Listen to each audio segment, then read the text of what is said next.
Very good morning to you to 7 a.m. on Thursday, October 30th, 2025. Welcome to ONNJ Mornings. I'm Ken Rosato. If you like rain, man, do we have a Christmas gift for you? Yes, we do. It is 50 degrees right now in northern New Jersey, 54 in what's the town? It's called Trenton. We go to meteorologist Mike Favetta with the first check of the Garden State forecast. Mike, I'm waterlogged. Oh, that's it. It's like a big Christmas bow, all wrapped up with a big present for Ken. Ken, a lot of rain today, and with it, wind too. There's a chill in the air with that damp feel as the radar picture is, well, lit up like a Christmas tree. So, on that theme, because tomorrow's Halloween and then we kind of jump into the holiday season, look at all that wet weather coming through right now. If you're commuting in, along Interstate 80, down along Route 78, even further down the Parkway. Plenty of rain for you this morning, and it stays wet with the rain expected to last and turn heavier into this afternoon. Already more than a half inch has fallen down the shore where you see that shade of green. This is predominantly west of the Parkway, where it's been dry, so we could certainly use the wet weather and all these showers coming in off of the Atlantic. And this will be the case today with that wind from the east this afternoon, promoting some very gusty winds. So there's a wind advisory through 5 o'clock today for all of that gusty wind out of the east, and that's for the counties in the coast. They're shaded in blue.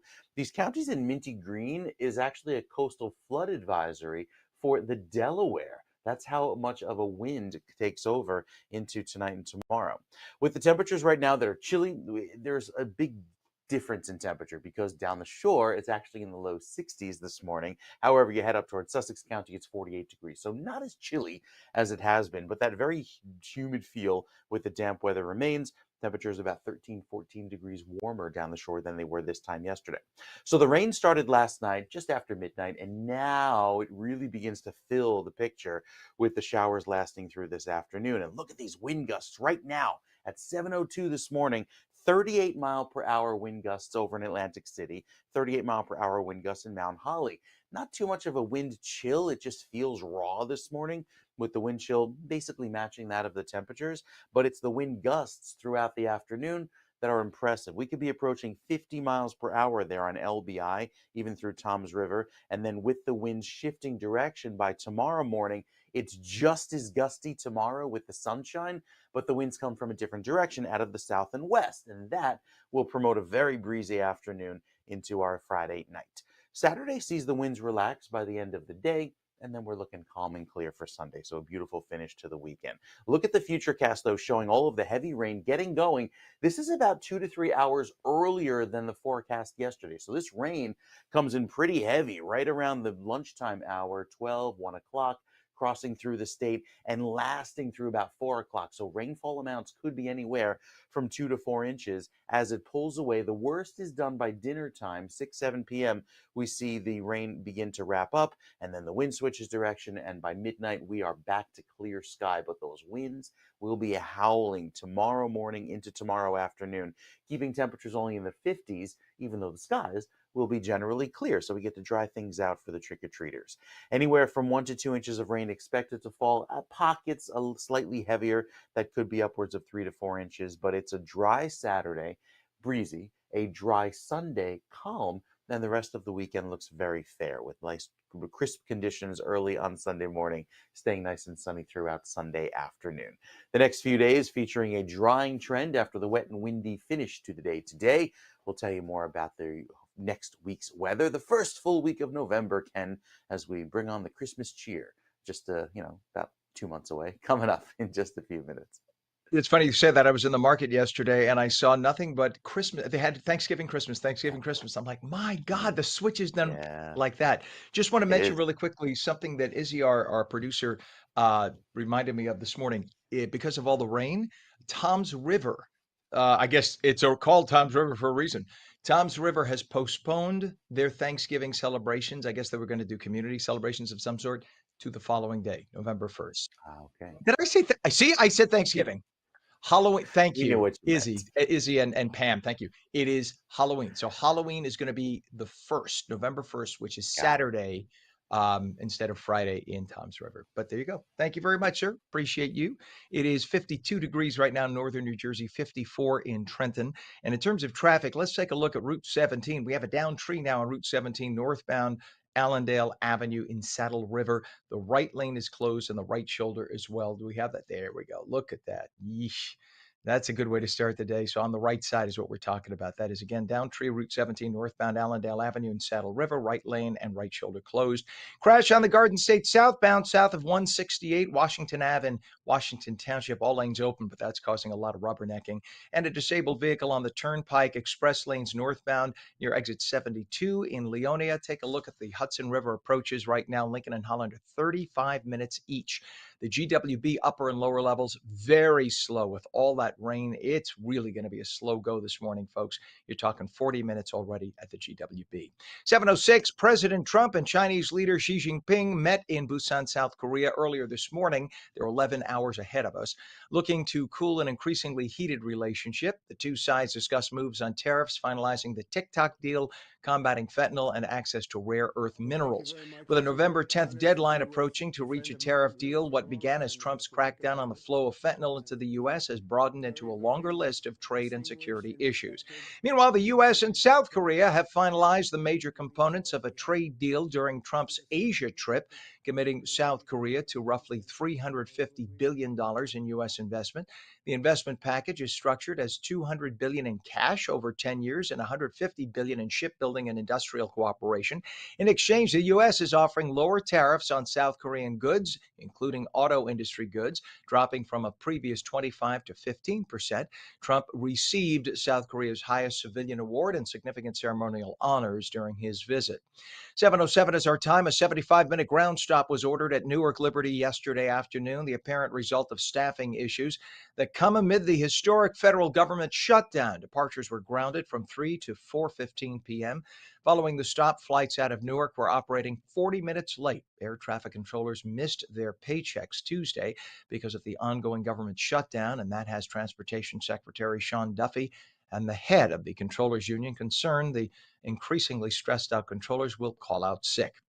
President Trump announced that he has ordered the U.S. to resume nuclear weapons testing immediately, saying that he directed the Department of War to match other nations' programs. He called the move a necessary step to maintain global parity. Trump wrote in a Truth Social post last night, quote, "The United States has more nuclear weapons than any other country. This was accomplished, including a complete update and renovation of existing weapons during my first term in office." The announcement comes days after Trump warned Russian President Vladimir Putin the U.S. has a nuclear submarine station, quote, right off their shores. The U.S. has entered its fourth week of a federal government shutdown, and the United States Conference of Catholic Bishops warns that it disproportionately harms the poor.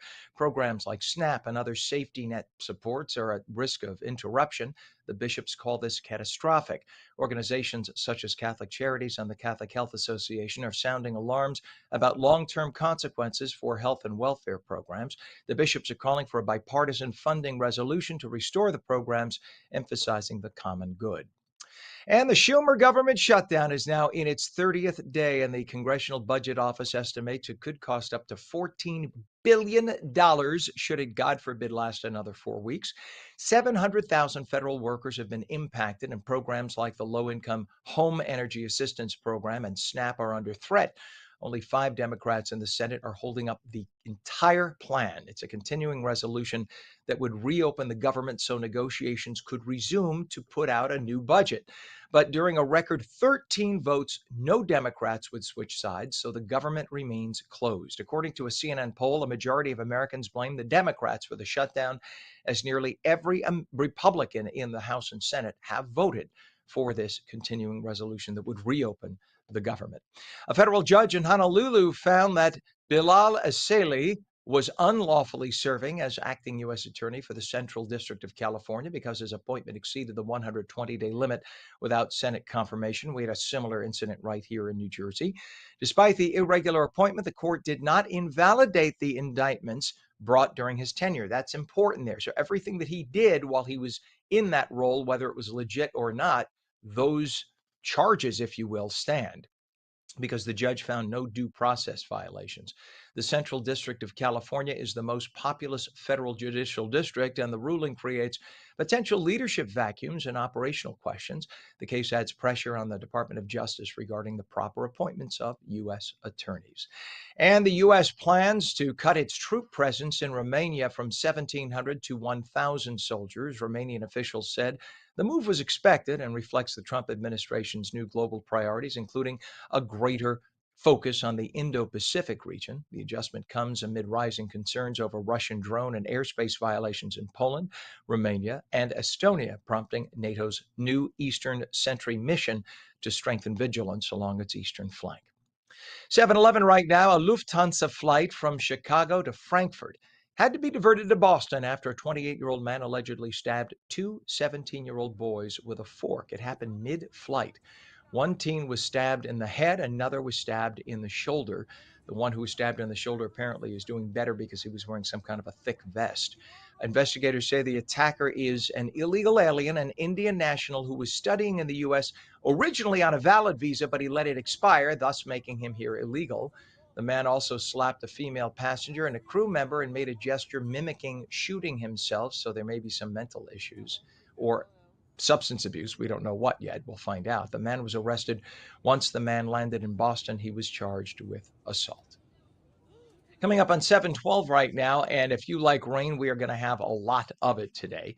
Meteorologist Mike Favetta says it is going to be rainy and very windy. We could have some thunder, highs in the low 60s, much more of the same tonight. So if you're expecting to go anywhere tonight or today, rather, make sure you plan accordingly. We're talking anywhere from 1 to 3 inches of rain around the region. So it's going to be nasty with a lot of flooding. We could see some downed trees, even some regional or localized power outages. So please be careful. Give yourselves, I always say, double the travel time. If it's normally 30 minutes, go 60 minutes. Plan that because of the weather today. You do not want to rush in this weather.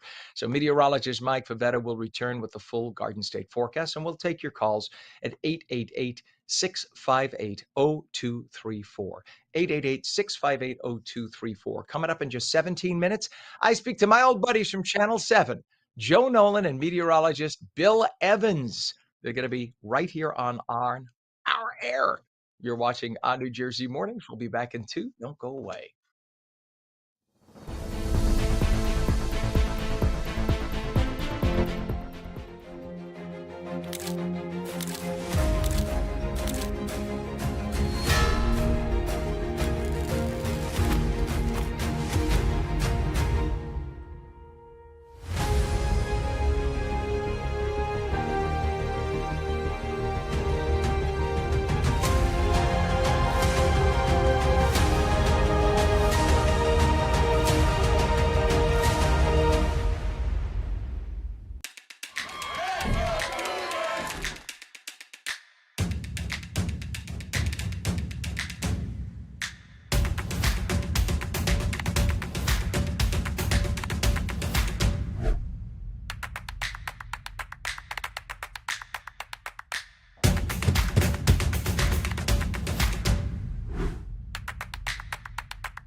Our Stable Life, New Jersey's first equine wellness center. Are you or a loved one suffering from PTSDs, trauma, or life challenges? Consider non-riding equine therapy, where the soul is touched by the presence of a horse with a certified counselor. Our Stable Life is a non-profit at Bergen Equestrian Center in Leonia, New Jersey. We partner with individuals, groups, and agencies to help people recover from addiction, trauma, phobias, and more. Explore equine therapy for healing. BergenEquestrianCenter.com.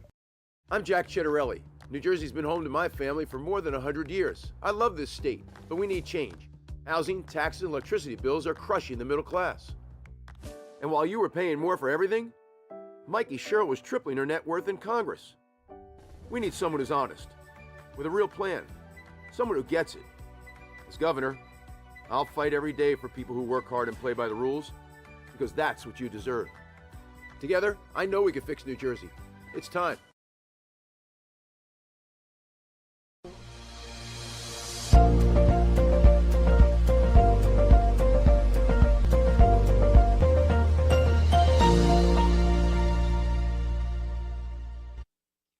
Hello and welcome back to On New Jersey Mornings for your Thursday. I'm Ken Rosato at 7:15, taking calls at 888-658-0234, 888-658-0234. Today, one word, nasty, but necessary. We need the rain. So rainy and windy, maybe some thunder. We could see an inch or a couple of inches of rain depending on where you are. Highs in the low 60s. Straight to meteorologist Mike Favetta with the Garden State forecast. Mike, I got a call from the American Duck Union. They say thank you. Oh, yeah, the ducks love this weather. Just splashing in the puddles, right? Need the rain boots today because you will find some pretty big puddles on the way home. Umbrellas are in order for this morning, too, but not your favorite one because I'm pretty sure the wind is going to flip it inside out, given how gusty it turns later today. Look at this rain right up Route 15 there in Sparta, passing north up into the northern sections of Sussex County. All of those shades of yellow and orange show the downpours that are coming down right now at 7:16 this morning.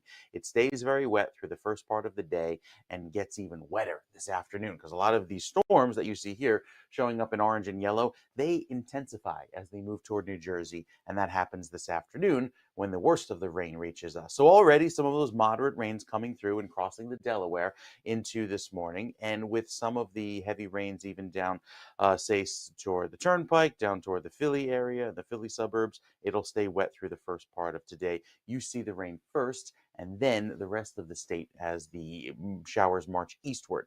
The future radar through 9:15 shows all of that heavy rain activity working up the coast, giving even places along the parkway some of that very wet weather. So with the thunderstorms on tap for this afternoon, best chance between 1 and 5 p.m. Anticipate some very heavy downpours, and with that, some of those gusty winds upwards of 50 miles per hour, specifically at the coast.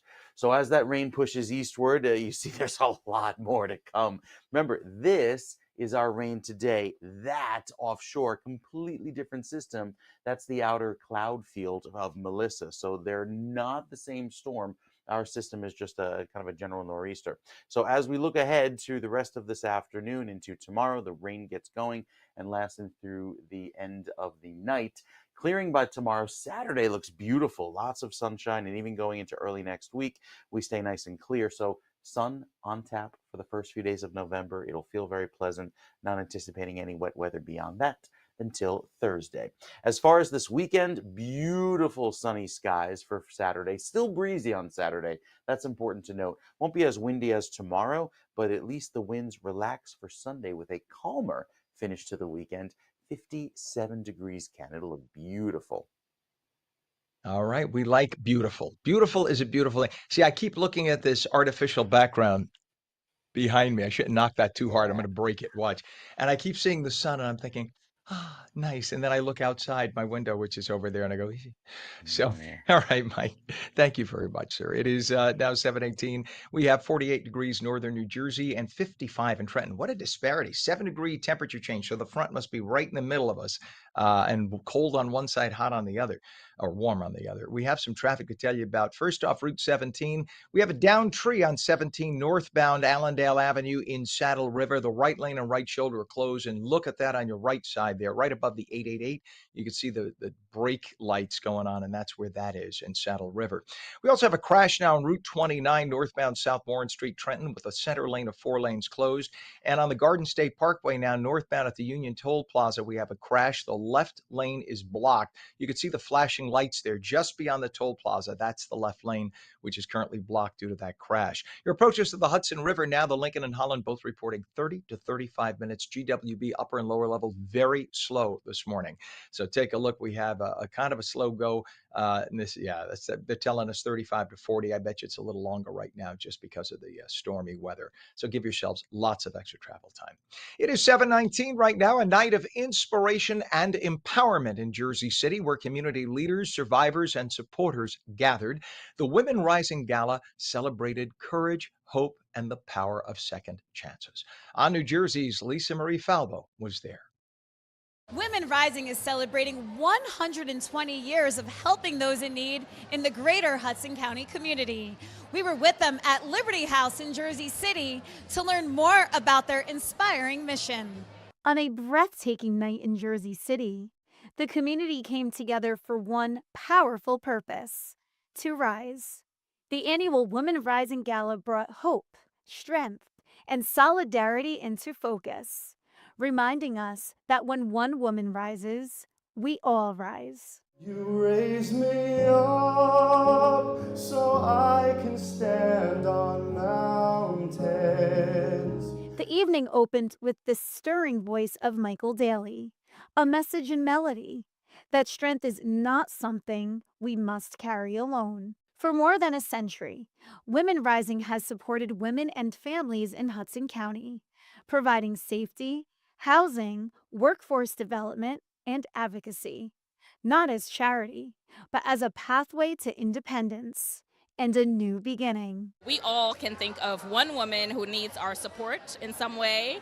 This organization has been able to empower and uplift so many women across Hudson County. I think we have a great respect for individuals, and I really believe strongly in respect for everyone and the equality of everyone. I don't think there's anybody in Hudson County and maybe beyond that has the quality kind of work that Women Rising has. This year's honorees were celebrated for their leadership and commitment to building stronger, safer, more empowered families. We started giving back with Women Rising just to do the right thing in the community. And so when they reached out and said they wanted to honor and accelerate our work, we were really just surprised and humbled and just happy to do it. And I'm here to make sure that tomorrow is better than today. And then, women who Women Rising has helped took the podium, sharing how Women Rising gave them safety, dignity, and the power to begin again. As a young woman preparing into the professional world, I looked up to her and thought, that's the kind of woman I want to be. You advocate, you uplift, you remind women that their stories matter and that they matter. By the end of the evening, the community raised $120,000, funds that will directly expand services, housing support, counseling, job training, and the lifeline Women Rising provides every day. It was my honor to serve as Master of Ceremonies for this event, to uplift the courage, resilience, and determination of the women whose lives have been transformed through this organization's work. To lend my time to this mission and to stand among that kind of courage is a privilege I will carry with me. If you or someone you know needs support, Women Rising is here to help. For On New Jersey, from Jersey City, I'm Lisa Marie Falbo. Great organization, 723. And thank you, Lisa Marie, for that. Americans reported higher levels of trust in national news organizations this year versus last, driven apparently by increased trust among Republicans. Because the Republicans were saying we hate news, fake news, and the Democrats were liking the news. But overall, the numbers were down because the Republicans tended not to like it. Well, now that there are Republicans in office, Republicans are starting to like news a little bit more. So about 67% of adults say they have at least some trust in national news, up 9% from 2024. Trust in local news is stronger than that. 80% of adults say they do trust local news organizations with a smaller partisan gap.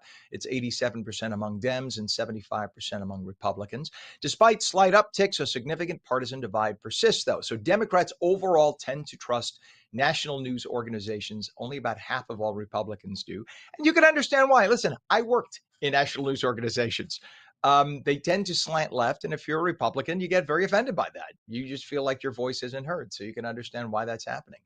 724, Paramount has signed a 10-year lease for more than 285,000 square feet at 1888 Studios, which is a massive film and TV production campus in Bayonne. 1888 Studios spans 1.6 million square feet, so there are multiple companies there. Paramount's going to be one of many. This is on a 58-acre site in Bayonne, and it's set to include 23 smart sound stages and full production support space. So a lot of this is going to be controlled cameras and whatnot by computers. It should be fascinating. So that was all brought in by New Jersey's Film and Television Board, which is doing just an incredible job. New Jersey Attorney General Matt Platkin joined a 25-state coalition in filing suit against the U.S. Department of Agriculture for allegedly illegally suspending benefits under SNAP during the Schumer government shutdown. The USDA announced that as of Saturday, it would suspend all SNAP allotments for the 42 million Americans relying on them due to insufficient funds. New Jersey has 813,000 SNAP recipients. Only 5 Senate Democrats are holding the entire nation hostage, keeping the government shut down. And Republican lawmakers from New Jersey and 3 other regional states are launching a multi-state regional effort to look at how to lower energy costs for the Mid-Atlantic region. New Jersey Democrats, including Governor Murphy, forced the shutdown of 6 perfectly functioning fossil fuel or nuclear power plants in the last few years as part of the clean energy mandates by the Democrats, which greatly contributed to the spike in electric rates for the state and the region. That, along with demand from AI. There is a new Charlie Kirk mural in Paterson outside La Jama Bakery. The community has mixed feelings toward the mural, which some say that it shows freedom of expression and others say it doesn't represent the community's values. Hispanics in Paterson have shifted sharply to the right in recent years. You'll recall President Trump won Passaic County during the last election. And a survey shows Americans aren't worried about climate change. In fact, belief that humans are causing it is down. Listen to Harriet at CNN. The worry in terms of climate change, simply put, hasn't shifted. It has not reached the majority of Americans. What are we talking about? Greatly worried about climate change. You go all the way back to 1989, it was 35%, 2000, 40%, 2020, 46%. And in 2025, look at that. It's 40%, the same number as we had 25 years ago back in 2000, and then only just 5 points higher than we had back in 1989. Really, we've just seen consistency on this issue. The bottom line is that the climate change message that folks who, of course, believe that climate change is real and is quite worrisome, simply put, has not really worked with the American people. Well, the survey comes as one of the strongest climate activists on the planet, Bill Gates, now says, whoopsie, I was wrong. Climate change does not pose an existential threat to our existence, and that there are greater priorities for humanity. We'll see how many on the left will respond to that. Tomorrow's Halloween's. Here are some safety tips for you. Choose costumes that are light colored or have reflective tape and carry a flashlight. Avoid masks that reduce visibility. Make sure footwear fits well. Use sidewalks or paths. If you walk in the street, though, because there are no sidewalks, walk facing traffic. Cross only at corners or crosswalks. And for drivers, slow down. The kids are out there. When it comes to candy, check for open wrappers or tampering. And remember, down at Tom's River, Halloween is postponed a day. When we come back, 3 lunatics chat about the past and the present. 2 of my 3 former broadcast partners from our days at Channel 7 reunite here on New Jersey Mornings. We'll be back in 2 minutes.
Our Stable Life, New Jersey's first equine wellness center. Are you or a loved one suffering from PTSDs, trauma, or life challenges? Consider non-riding equine therapy, where the soul is touched by the presence of a horse with a certified counselor. Our Stable Life is a non-profit at Bergen Equestrian Center in Leonia, New Jersey. We partner with individuals, groups, and agencies to help people recover from addiction, trauma, phobias, and more. Explore equine therapy for healing. BergenEquestrianCenter.com. I'm Jack Chittarelli. New Jersey's been home to my family for more than 100 years. I love this state, but we need change. Housing, taxes, and electricity bills are crushing the middle class. And while you were paying more for everything, Mikey Sherrill was tripling her net worth in Congress. We need someone who's honest, with a real plan, someone who gets it. As governor, I'll fight every day for people who work hard and play by the rules, because that's what you deserve. Together, I know we can fix New Jersey. It's time.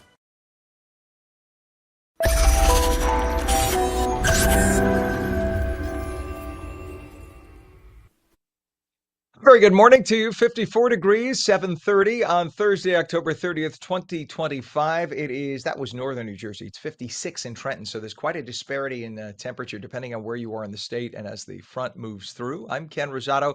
Rainy and windy today. Could be some thunder, highs low 60s. An ugly day, but we need the rain. Meteorologist Mike Favetta with a detailed Garden State forecast. Good morning, Mike. We do need that rain, yes. Coming on a Thursday, the day before the trick-or-treaters. That's very important because you wouldn't want the costumes to get all soaking wet, or the kids to be running around with the wet shoes and socks all evening long. The good news is that it dries out in time for tomorrow with plenty of dry winds starting in the morning, so even the lawns should be pretty dry by tomorrow afternoon. As far as today, though, thunderstorms this afternoon, beginning around 12, 1 o'clock, and lasting through around 5 o'clock this evening, with temperatures that'll be in the 60s. It's all about the wind today. Those winds will be howling upwards of 50 miles per hour. So with our forecast pointing to a lot of rain today, you see the heaviest rain still back off to our west. All of that wet weather getting going this morning, but turning heavier throughout the morning. And those wind gusts right now, oh, look at that, just updated at 7:31. 41 mile per hour wind gusts in Toms River, 29 mile per hour wind gusts on LBI, 35 in Atlantic City. And this is just the beginning. We'll see those gusts go as high as 50 miles per hour later on today.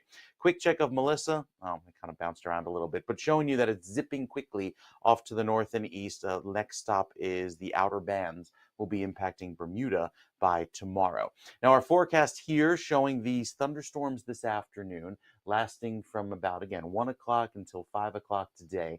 Heavy downpours, gusty winds, and then the wind shifts quickly later on tonight, blowing all day long from the east and then blowing from the west and southwest tomorrow. That'll keep temperatures in the mid-50s tomorrow, and with the sunshine, it'll feel a little bit better, but very breezy throughout our Friday afternoon as well into Saturday morning. It's all due to the big system pushing on by. So we have the winds coming from the east today, the west tomorrow, and then it dries out for Saturday. Clear sky to start off our weekend. A little breezy to start the day Saturday, but turns clear and calm for Sunday. And then a big high pressure parks itself over us, allowing for lots of clear sky for the day on Sunday. Great running weather for the New York City Marathon. Our forecast over the next few days featuring lots of sun after today. So tomorrow, sunny, Saturday, sunny, Sunday, clear and calm. And then into next week, looking very nice and dry as we start off the first few days of November. As far as the shore points are concerned, big time impacts for you, not only with coastal erosion today, but also those gusty winds. And then Saturday and Sunday clearing nicely.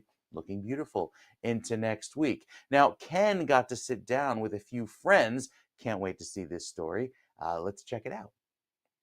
All right, with me on the screen right now are my two dear friends. We used to work together at Channel 7 for about 150 years. The most incredible meteorologist on the planet, Dr. Bill Evans. And yes, I will use the title here, sir. Dr. Bill Evans, meteorologist. And, of course, the one and only, the king of trafficology, Joe Nolan. My friends, so good to see you. Oh, it's great to see you. Thank you very much for having me. Yeah, how you doing, man? Well, thank you. Good. And we're just missing Lori Stokes, our TV wife, mutual TV wife. She was with us the day before we're taping this. We got to see her at the beautiful WLNG studios. Bill and his beautiful wife, Sandra, own WLNG out in Sag Harbor, and now 2 other radio stations on Long Island. But I figured we'd just do a little reminiscing, talk about the memories for all the years. It's been a few years now since we've all been on Channel 7. So Bill and Joe, talk about what your journeys have been since Channel 7. Well, to get here, we are the 4 of us, me, you, and Lori and Joe. We started, we were in last place, if you remember. Mm-hmm. And I believe Channel 5, the Fox station, was in first place with that morning show, which was a juggernaut. And the 4 of us took our last place station to first place. And we remained in first place for 17 years till they broke us all up. Where are they now? They're in third. They're in third place. Oops. Oops. I tell How you does this. that happen? After we left, they tore the building down. Right. All right. So there you have it. Once that show's over, it's to turn out the lights. The party's over. So, from there, Sandra had the great idea to buy WLNG, and through a magical set of miraculous circumstances, we bought this radio station, and we had 11 employees when we started. Now we have 28. Joe is one of those. I brought him along with me. He does the traffic for me every morning. Yep. He makes most of it up, but that's okay. Oh, a good 80% of it. Yeah. Because we have traffic on the East End. Don't get me wrong. I mean, we go from like 900,000 to 2.5 million people in the summertime. Isn't that amazing? And we're road starved. So when we tell people there's like a backup on 39 or Montauk Highway, we tell them, hey, we'd love to help you out and give you an alternate route, but we don't have any. So There aren't any. Yeah, there's one road in and out. That's it. So on the South Fork, and then one up on the North Fork. So we're here with that, and we started another radio station. Sandra and I purchased a construction permit from the FCC for a new signal that was 94.5 FM Sagaponack. And I know you know a lot about buying radio signals. And so this is a brand new startup. It's a country radio station called WFRM, The Farm. What better call letters could you have than that? So, And out here where there are a lot of farms too. yeah, it does help. It's farm country out here. A lot of corn. Used to be potatoes, but a lot of corn out here, and vegetables and farm stands. So And some of the best wineries anywhere in the country. very, very much so. Very good wine. They won a lot of awards for that Cabernet Franc they have out here. Had a little bit of it yesterday. So Joe managed to make it across the Hudson River twice in 1 week, which is generally the Berlin Wall for him. This is so true for those who don't know, because I did briefly mention this story last week. But Bill was honored with the New York State Association of Broadcasters Lifetime Achievement Award recently at the beautiful Rainbow Room in Manhattan. And Mr. Nolan, who was invited to come, Mr. Nolan, who is the traffic reporting god of New York, got there about 20 minutes after everybody left. Yeah, pretty much. But what happened was I got on the New Jersey Transit train. Shockingly enough, they were late. So it took 20 minutes. They stopped 20 minutes in Red Bank. Then they stopped another 20 minutes just as you got up towards Middletown. And we're just sitting on the train. I was like, I got to get in the city. So then finally I got in the city. And for the first time in my life, I got in a cab and the guy had no idea where he was going. But Joe, clue. The event said Rockefeller Center. The event started at 12. Center. You can't leave like Cherry Hill, New Jersey at like 11:45 and expect to get there by 12. It doesn't work like that. First of all, it isn't Cherry Hill, it's Ocean County. But second of all, but he didn't know where he was going. Traffic guy. I told him Rockefeller Center. What does he do? Yeah. He goes over to Madison Avenue. Who goes over to Madison Avenue to go to Rockefeller Center? Traffic guy. So anyway, it would be different if it was just like a normal everyday commuter, right? The traffic. And then I would know the traffic's going to be. It took me less time to get from Ocean County, New Jersey, to here on Sunday morning than it did to get from Ocean County to the city on Wednesday. You will never be forgiven, Joe. Oh, I know. Sorry. It's just part of those. No. It'll never happen. So, Joe, and I know you've had an incredible journey too since Channel 7. Talk about all you've done since Channel 7. Well, I'm still on the radio. I'm still on here and on an FM down in Monmouth County, 107.1 The Boss, and then on WABC in the morning as well. So I'm still doing that. I was working at iHeartRadio for a while, and then they decided that my services were no longer needed, so they wrote me a check, and I said, "All right, I'm out." And you got paid? Yeah, I got. You're not getting paid here. Thank God for AFTRA. I got out of there and got out of there, and now I'm doing my own thing. I'm just like an independent contractor. I'm still doing the traffic though, because like I was saying, my wife said, "Well, when are you going to be done with this?" And I said, "What else am I going to do?" God knows we wouldn't let him do the weather. Really? I mean, you get up in the morning. Well, I cannot imagine not getting up in the morning and doing this. I just can't. I mean, I'm 67 years old. I should have been done with this a while ago. I mean, look at the three of us. I have to interrupt you, Joe. Look at the three of us. We're all beyond 40, and we're all still doing mornings, but loving it. Here I'm sitting in my basement, for God's sake. This is what, but you know what? We're making a living. For some reason, these nice folks out there seem to like us. Bill, give us the website for WLNG, because you can listen to WLNG anywhere in the world. Give them the Yes. website, Bill. And we have listeners all over the world. You Yeah. can go to WLNG.com. We have an app. Go to your app store, your Android, iPhone, all of that. And you can download our app. It's free. And we have lots of listeners all over the world, because the music we play is from 1950 to the early 2000s, so up to 2010. And so that's a wide range of music. And so I get programmers from all over the country that call me and ask, how do you pull that off? You know, because we have a great blend. And so we put the decades separated, because you have different genres of music. You know, we play Frank Sinatra and we play Dean Martin, but yet we play the Dave Matthews Band, and you know, Pharrell, and we play all these, you know, songs from the 2000s. So we have a wide variety of music. I've had programmers call me. It's unbelievable. That's popular. Then we have the Farm, which is 94.5 FM. You can download that. The Farm, there's an app for that. Sandra designed the logo for it, which is, the Farm logo is unbelievable. The logo itself is award winning, so it is fantastic. So then we'll have a light FM station coming on board here pretty soon. So we'll have 3, and that's going to be enough. Enough. I hear Enough.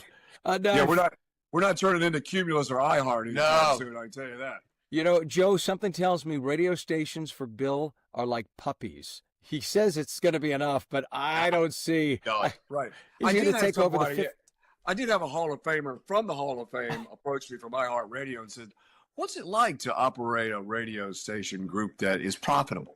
Bill and Joe, thank you very much, guys. Thank you, God Ken. bless you. I love you both. It's great to see you. All right. Thank you so much. We that went on, by the way, another like 2.5 hours. It's just that was taped the other day. And just for the record, the inside joke there that we talked about at the beginning, Bill Evans was given the New York State Broadcasters Association Hall of Fame induction. It was like 8 days ago. And so we were all present for it, because we're all like family. I mean, I think one of the magical components to that show is that we literally hung out day, night, vacation together. We were like, people would see us walking down the street and they thought we were shooting a promo, because they're like, no, these people can't be friends off the air. I think that's why it was the #1 show for 20 years, because we really were like ridiculously close. In fact, someone who could vouch for that, let's bring on our meteorologist, Mike Favetta, because Mike used to work there. You worked there with Bill, right? Weren't you an intern for him? So you know I'm not BSing you. You can tell right? We were inseparable. If I told you how much liquid substance was consumed after the broadcast at the end of the day at the local watering hole, and it was me, Lori, and by the way, Lori Stokes, she is out at a retreat right now. She teaches at a retreat place in LA, and so she's like all over the place. We're going to have Lori on next week. But amazing. Yes, I have to just keep thinking forward, because I will start to cry if I think backward. Just a family that you just never lose. And I was so blessed to be part of that for 20 years. That's why when people say, are you upset with leaving Channel 7? No. You know what? It was probably time to move on. And it was 20, I'm 58. 20 of my 58 years were spent at one of the greatest places on the planet for broadcasting. Sure. So I can only say thank you. How many people get that blessing? You know, you were there. Talk about what years were you there, Mike? 2006. Yeah, 2006. That's right. So it was only a year, but still it was incredible to be part of that experience, and then taking what I learned and applying it to my own start of my career in local news and working with a wonderful team and having those friends for the rest of my life.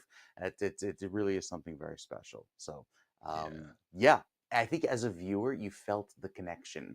You felt that familial connection. And that's what kept people bringing back for more. You wanted to see more and more. And And now I think the show goes on like all day, but it's a very different thing. So Yeah.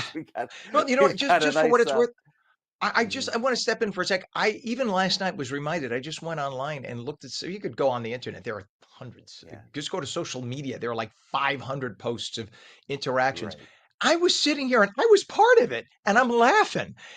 It's Yeah. just different. Yep. You can tell when it's organic or when it's fake. Oh, And one of the absolutely. first things that happens when you start as a news anchor is, I'm a news anchor. No, that's instant tune out. Just when I Yeah. used to talk to young kids, I used to say, just look in the camera and talk.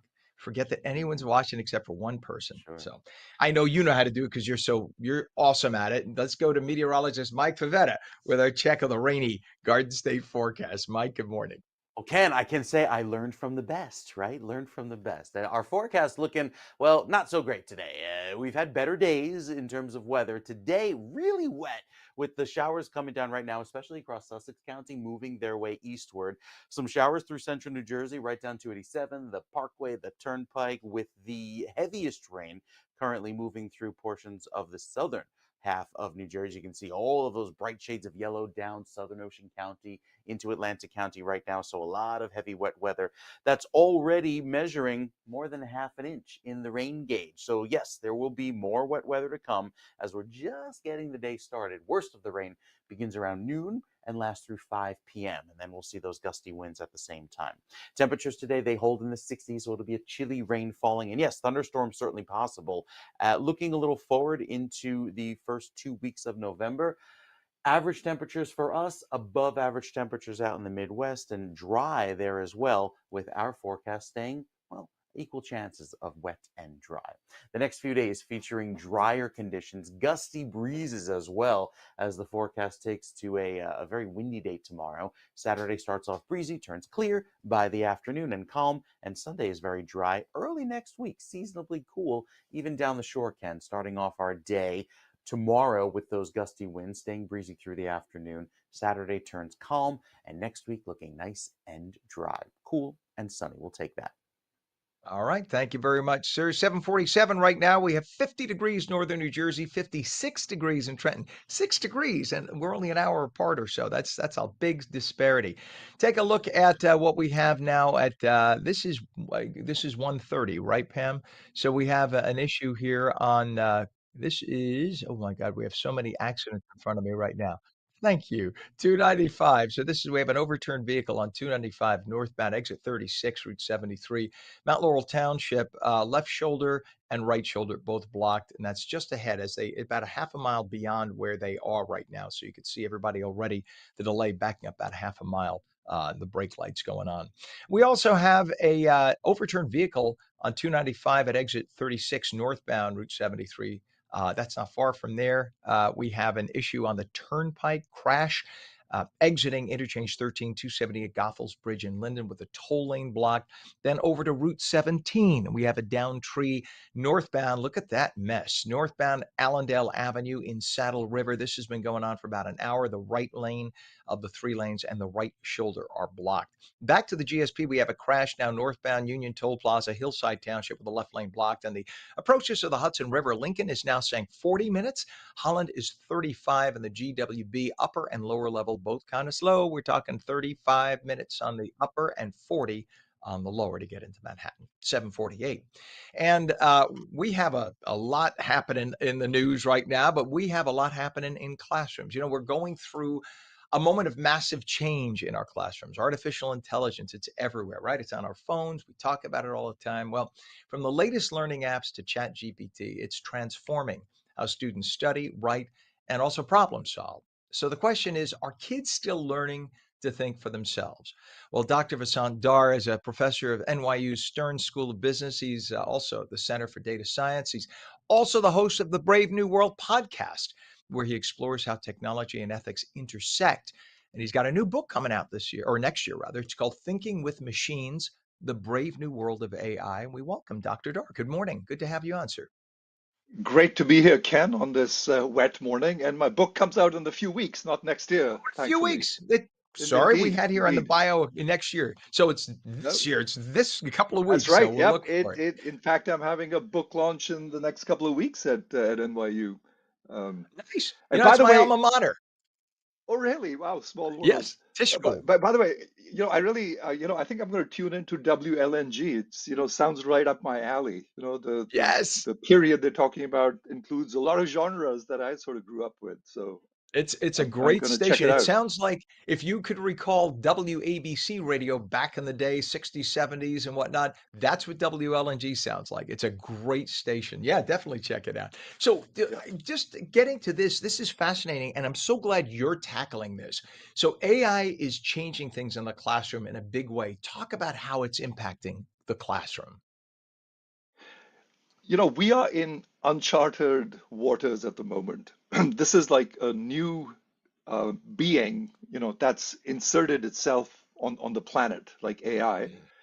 And the future teacher is AI, right? That is the teacher of the future is AI. The reason is that it is now at a point where, I talk about this in my book, where it's gone from being sort of an application, a niche area to this very general purpose technology where it knows something about everything. And that's been sort of the fundamental breakthrough in AI over the last few years is, we've gone from this era of trying to extract knowledge and use it in systems to now where the machine knows something about everything, and that everything is getting deeper and deeper. So we're going through sort of this classroom disruption, and we're all you know dealing with it as it comes. There are no right answers at the moment. This is a completely new beast, and we're moving towards this era of continuous learning. It's not just stuff that we learn in the classroom and that applies for the rest of our life. No, wait, that's the learning of the future is going to be completely different. We're going to have this oracle at our fingertips. It's going to know a lot more about everything than it does now, and it'll know a lot more about everything than most humans do. You know So what concerns me, that is, doctor? Doctor, if I could just jump in, if I may, I'm sorry to interrupt. What scares me though is because humans who program it tell it what sources to go to, and it provides all sources as co-equal, and that worries me. Now, here's why. We just the other day here at the station, we put in like the secretary of whatever, give me the name, and it said that person from 2 years ago, and that's what popped up. We just yeah, asked it, and yeah, now so if we're relying on that, it's not always up to date. It also, when I asked a question, we put this on the air a few months ago. I said, will President Trump be looking at prosecuting former Secretary Mayorkas for lying to Congress on this date? And I gave the date. The response was, that's impossible because Donald Trump has never been elected president. That's what came back. yeah, And yeah. maybe that's what somebody wants, but that's not a fact. So this is what concerns me. How many young kids will rely on that AI as gospel and it's not going to be? Yeah, you're hitting on something, I mean, you're hitting on something critical, which is that at the moment and also in the future, machines will always make mistakes, right? They hallucinate, but so do humans, right? That's just, part of, creating this machine in our own image is that it's inherited some of our tendencies as well. Computers in the 70s and 80s, weren't capable of lying or making things up.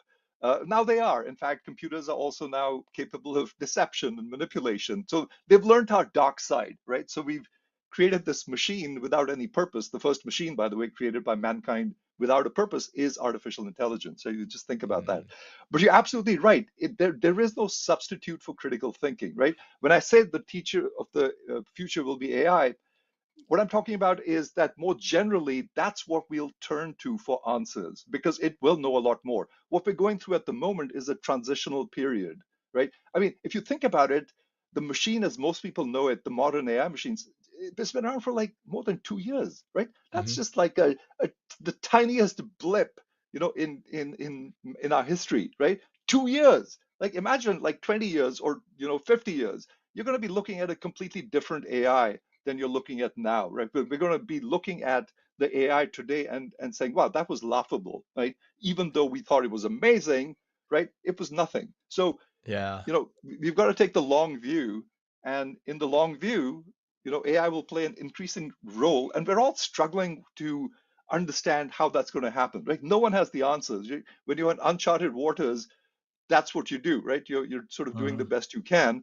And I'm dealing with it in my classroom. I don't discourage people from using ChatGPT. I actually encourage them to use it, but I tell them to be really discriminating in how and when to use it, and that's the critical question, I think, also for kids, but also parents now, um, because parents need to be more plugged in to what's going on. I remember when I went to school, my parents had no idea what happened in school, right? They sent us to school and our education was someone else's problem, right? With my kids, I went to all of their parent-teacher conferences. And now it's going to be even more critical for parents to get involved and engaged in in the education of their kids. And the number one question is AI making my kids smarter or dumber, right? I mean, that's the number one question for parents. And And, that's that's the exactly what I'm thinking. If I may, doctor, that's exactly because so many kids say, "Give me the write a 4-page term paper on such and such."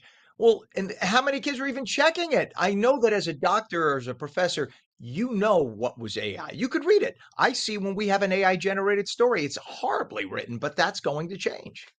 It's going to change. And by the way, it's getting better and better, right? I mean, most of my students, by the way, are foreign students, right? So they use the AI to write stuff for them because it can write so much better than they can, right? And it's getting really good. It's getting better and better. And so, the question is, are kids going to say, well, if this is going to take me 2 hours to write, maybe I'll just get the AI to write it in 2 minutes and I'll spend the next 10 minutes, revising it, right? Right. And that's, that seems to be a primary mode of use of the technology at the moment is, it'll enhance my productivity, right? That's how people are creatives are using it at work. Students are using it to, get more efficient. But the danger is exactly as you point out, is it dampening their critical thinking skills or is it enhancing them? And my sort of position is that we are at the beginning of what I see as a bifurcation of humanity. That we're going to get human beings that are like super intelligent because they have access to this amazing resource that we never had. I mean, I used to have, Doctor, I have to pause you only because we're out at the block. We're at the top of the hour, so I need your website. What's a website and where they could find your book that's coming out in a few weeks? Thinking with Machines. What's the yeah. website? So it's thinkingwithmachinesbook.com. Simple as that. Thinkingwithmachinesbook.com. And we appreciate you coming on. We could do a whole show on this. It's amazing. Dr. Vasant Dar, professor at NYU Stern School of Business and the Center for Data Science, host of the Brave New World podcast. Get his book coming out in a few weeks. I appreciate you very much, sir. Thanks for coming on. Thanks, Ken. Great to be on the show. You bet. And when we come back, a New Jersey grandmother making a medical history, helping pave the way for more accessible heart care across the state. You're watching on New Jersey Mornings. Back in 2.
Our Stable Life, New Jersey's first equine wellness center. Are you or a loved one suffering from PTSDs, trauma, or life challenges? Consider non-riding equine therapy, where the soul is touched by the presence of a horse with a certified counselor. Our Stable Life is a non-profit at Bergen Equestrian Center in Leonia, New Jersey. We partner with individuals, groups, and agencies to help people recover from addiction, trauma, phobias, and more. Explore equine therapy for healing. BergenEquestrianCenter.com. I'm Jack Chittarelli. New Jersey's been home to my family for more than 100 years. I love this state, but we need change. Housing, taxes, and electricity bills are crushing the middle class. And while you were paying more for everything, Mikey Sherrill was tripling her net worth in Congress. We need someone who's honest, with a real plan, someone who gets it. As governor, I'll fight every day for people who work hard and play by the rules, because that's what you deserve. Together, I know we can fix New Jersey. It's time.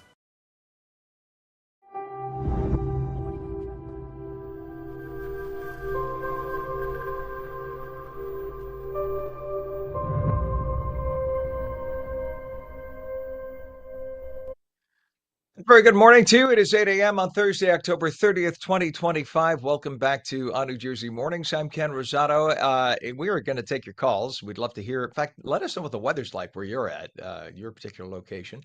888-658-0234. 888-658-0234. Rainy, windy today, maybe some thunder, could even see an inch, 2, 3, depending on where you are. Highs in the low 60s.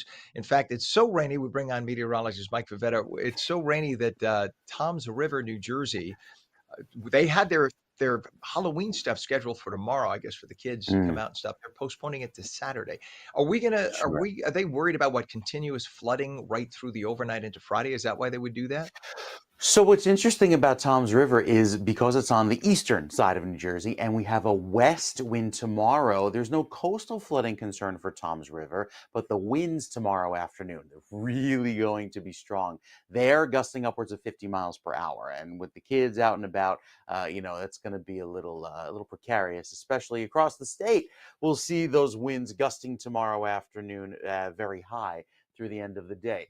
As far as the currents, you see the light rain beginning right now. It's not coming down in buckets just yet, but it will later on today. You see those embedded shades of yellow, which is already putting down more than a half inch of rain in the shade of green in southern New Jersey, closing in on a tenth of an inch there in northern New Jersey. So light rain getting going this morning, turning heavier as the afternoon approaches. You can even see the last few hours here showing a few bands of yellow working across Burlington and Ocean counties. The wind advisory lasts through 5 o'clock tonight. Coastal flood advisory for the shaded counties in mint green because of that westerly wind getting going tomorrow. So all of this culminating in a big disparity in temperatures. We start off chilly in the 40s up north, already in the low and mid 60s down south, 63 in Cape May this morning. That's much warmer than yesterday, more than 10 degrees. So showing you where the front is across the state, allowing for that rain to continue and intensify through the rest of this morning. Wind gusts right now, 30 miles an hour in Atlantic City, 34 mile per hour wind gusts in Millville, 28 mile per hour wind gusts on LBI. So all of those winds this morning, not making for a wind chill. It's too warm. However, it will make for a very gusty afternoon. Wind gusts upwards of 50 miles per hour beginning at noon. And that's with the driving rain, with the heavy rain bands that come on through around 1 to say 5 p.m. Then we have the wind switching direction, very gusty tomorrow, upwards of 20, 30 miles per hour in the morning and through the early afternoon, ultimately turning calmer by Saturday afternoon and looking dry for the second half of the weekend. So again, the futurecast showing the heaviest of the rain coming through this afternoon, lasting until about 7, 8 o'clock, and then ultimately drying out by midnight. Clear sky to start the day tomorrow for Halloween. Maybe a few clouds around, but not any rain falling. Good news for those trick-or-treaters. And then throughout Saturday, calmer winds, anywhere from 1 to 2 inches of rainfall, maybe isolated pockets of 3.5 inches if a storm sits in, over a certain location. Throughout Saturday and Sunday, it turns drier, calmer. We have a beautiful second half of the weekend with calm winds and very still air. Great weather for the runners across the Hudson, running through the 5 boroughs, and ultimately it looks beautiful going beyond that. A nice tranquil trend, Ken, taking us into the first few days of November. All right, Mike, thank you very much. And yeah, in fact, I'm streaming live right now on Facebook Live, and I got people, the minute you talked about the winds in Tom's River, everybody started talking about it's windy as heck here. It's like Yeah. uh, what's there's no place like home. Hello.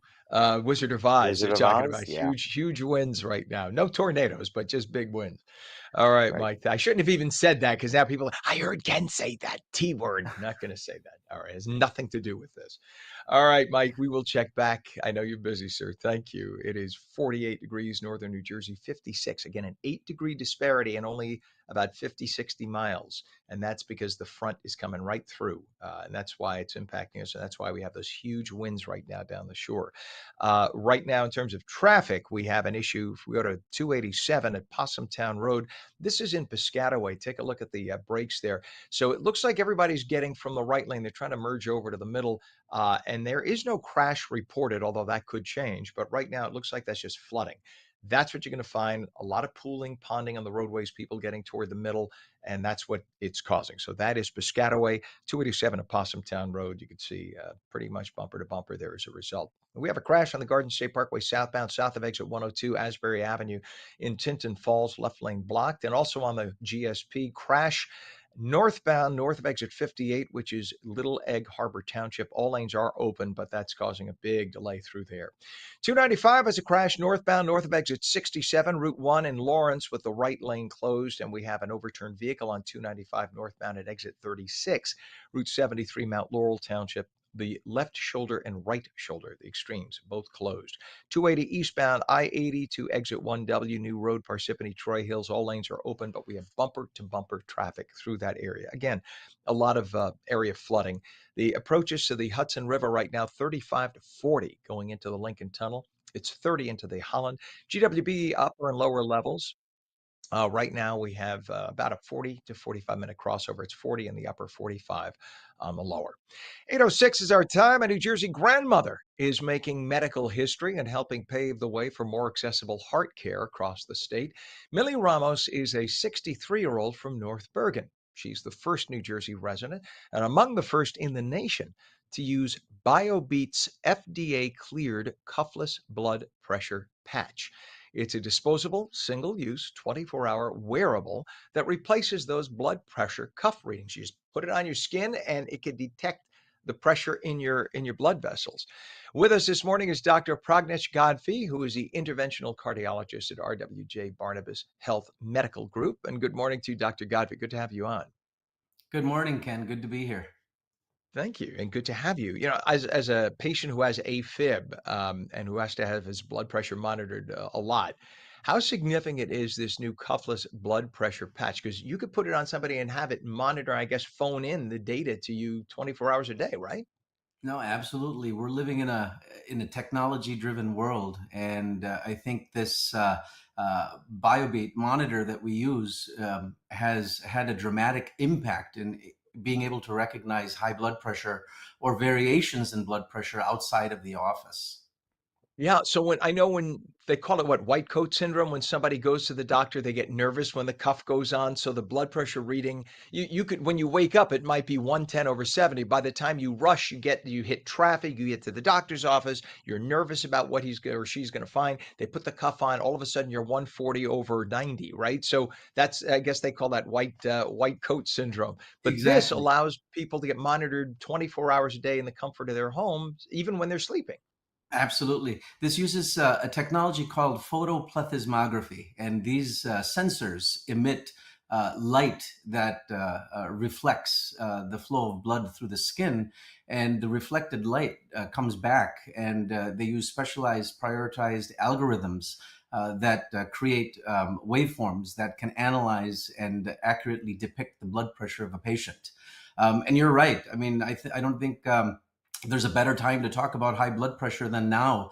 Just about 2-3 months ago, the American College of Cardiology and the American Heart Association published their latest guidelines on hypertension management. And now there's more and more data that allows us to reap the benefits of these ambulatory blood pressure monitors outside of the office.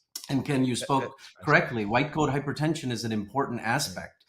Patients come to the office, they're often anxious, they're rushing into the office. There's variable factors that causes their blood pressures to be elevated, but that may not be an accurate representation of their blood pressure. Giving these monitors to them, simple patch that they can wear, it's unobtrusive, they don't know that it's being monitored, and we get blood pressure real-time measurements continuously every 15 minutes. And these data sets can be used to analyze the blood pressure throughout a patient's normal work life and normal day. Is that, doctor, a more advanced version of the technology that we have in our phones when you could put like your finger on the lens so is that the kind of that kind of the technology, but a much more advanced and accurate form? Is that how Yes. that works? Yes, it's much more advanced. I mean, when we think about these consumer devices like the Apple Watch or similar, they use the same sort of technology, but nowhere near the capabilities that these type of FDA-approved medical device grade devices can handle. Yeah, I mean, I know with my cardiologist, I have a cardiologist and a you call a rhythm doctor. I'm sorry, I'm forgetting the term. The other kind Electrophysiology. of cardiologist. Q, an electrophysiologist. So I have I use one of the cardiac units, those little touch units. It gives you 6 lines of EKG, and I do Yes. that every single day. I check it every Yeah. single day to make sure I'm not in AFib. And it's just amazing that you could do that from the comfort of your home.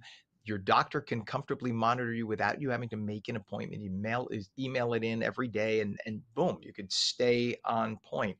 Thank God for these devices. How important now is the partnership between RWJ Barnabas Health and Liberty Science Center's SciTech? They're for, what is it? The SciTech City, I guess, for Yep. advancing Salt Lake patient care. City. Talk about that. Yep. We partnered with Liberty Science Center and SciTech City's Healthcare Innovation Engine, and it allows us to be able to use this device. And we've actually had a pilot. I think we have disseminated over 60 devices so far to patients. Traditionally, when we used to use ambulatory blood pressure monitors, they used to be bulky devices. They needed to be attached to the patient. These cuffs and the monitor, which is sort of like a holster that they wear around throughout the day, rather clunky and bulky devices. It creates a lot of anxiety. I mean, the patients feel that these cuffs are being inflated. They have disturbed sleep, and you may not get accurate representation of their blood pressure while they're sleeping. Yeah. These Yeah. devices that we've deployed allows us to sort of use and screen hypertension and treat hypertension in a much more scalable version. We can give it out to a lot. We can give it out to many more patients, I should say, and many patients who have limited access to care and are challenged by office visits and can't make it into the office. We can deliver it right to their home and evaluate their Amazing. blood pressures and get that real-time data so we can make decisions. Doctor, just because we're wrapping here in terms of time, what's a website for people to get more information about biobeat.com? Or is it biobeat.com, I'm guessing? Yes, they can go to biobeat.com or they can go to rwjbarnabashealth.org. Jersey City Medical Center is where we are deploying these devices. They can go right to the hospital's website and it'll be reflected. Got it. Fantastic. Online. What a great time to live. The product is called BioBeat, the first cuffless continuous blood pressure monitor. Dr. Pragnesh Gadvi, interventional cardiologist at RWJ Barnabas Health Medical Group. Thank you so much for coming on, sir. Appreciate you. Thanks, Ken. You bet. It is 8:13, and when we come back, Frankenstein is on stage just in time for Halloween. We'll explain. Rainy and windy today, some thunder, highs low 60s. You're watching on New Jersey Mornings. We're back in 2.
Our Stable Life, New Jersey's first equine wellness center. Are you or a loved one suffering from PTSDs, trauma, or life challenges? Consider non-riding equine therapy, where the soul is touched by the presence of a horse with a certified counselor. Our Stable Life is a non-profit at Bergen Equestrian Center in Leonia, New Jersey. We partner with individuals, groups, and agencies to help people recover from addiction, trauma, phobias, and more. Explore equine therapy for healing. BergenEquestrianCenter.com.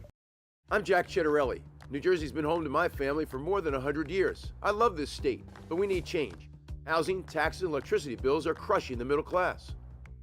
And while you were paying more for everything, Mikey Sherrill was tripling her net worth in Congress. We need someone who's honest, with a real plan, someone who gets it. As governor, I'll fight every day for people who work hard and play by the rules, because that's what you deserve. Together, I know we can fix New Jersey. It's time.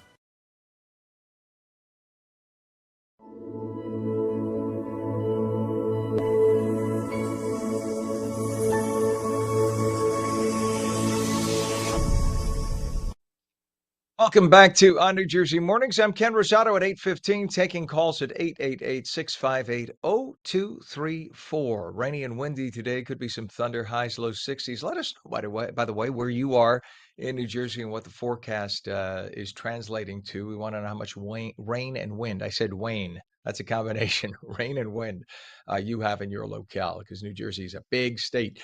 We go to meteorologist Mike Favetta with the Garden State forecast. He doesn't have to ask, because he can just look at all his equipment and tell you where you are and what you're encountering, right?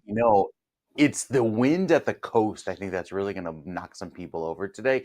50-mile-per-hour gusts, Ken, with the driving rain. Not a very pretty scene, especially this afternoon. That's why there's a wind advisory at the coast with this county shaded in blue. The green counties have the coastal flood advisory for the wind switching direction, pushing in for tomorrow. So we had some heavier showers up towards Sussex County. Those have moved on by, but there's another round moving on in, and that's the case today. Just rounds of rain this morning, leading to some heavier showers by this afternoon. You already see some lightning bolts over Pennsylvania. That system is headed toward New Jersey throughout the rest of this morning. So there goes the heavier downpours right now across the Parkway, the Turnpike, a little further south, closer to the Delaware Bridge. And then as we head into the rest of the morning, you see more of these bands of yellow work their way from north to south as the heaviest of the rain takes over through 9:30. So again, the worst of the thunderstorms begin around 1 and last through 5 o'clock today. It could be a few rogue downpours through 7, but I think